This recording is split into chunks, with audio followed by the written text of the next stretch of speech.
I'm going to call this day 1.5 of the fourth bedroom above the garage. So this room actually exists behind this wall. This is above our garage. There's quite a drop down. We'll go down in. And so, doesn't look like much has happened here. What you can see is that these boards, these joists that run in, we actually had to take new joists and stick them together with the old ones and the new ones to level the floor and kind of strengthen it a little bit, but it's plenty strong, but really more for leveling. The ceiling goes all the way up, and then there's a big space underneath here that goes quite a ways back. So what we've done, me, Ryan, and Chris have reinforced each of the joists, each one of these joists going all the way down, and then we've insulated, and then we've laid many pieces of subfloor, which are supposed to be conveniently cut, and they are, to go with joists that are 16 on center. The challenge is that these aren't all 16 on center, these being a nice example of that, how much closer together they are.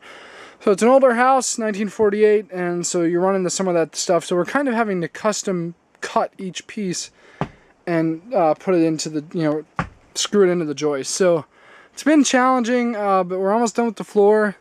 And then once we get done with laying all these pieces that are going to be floored too, we're actually going to take, maybe I can get it from the underside. You can see how there's joists under there. We're actually going to remove 2 of them.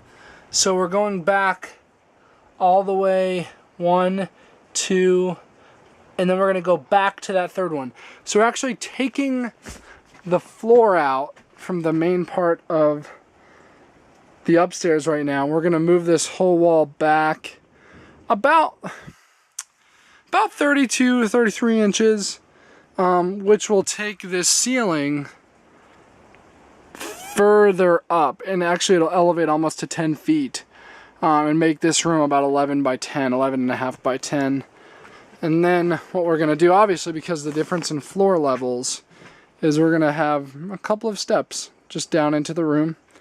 And then the way it'll change the upstairs is when you come up the steps, you will eventually turn, have a much more narrow hallway, a normal hallway, not like an 8-foot wide hallway, but a normal hallway with a wall for this room and a door. And then you'll walk in and have the master bedroom with a, obviously master with a bathroom. So that's the plan, to get our house to be 4 bedrooms. So just the hole behind that crib, little room off the top of the stairs. Day 1.5, because we've worked about 12 hours complete.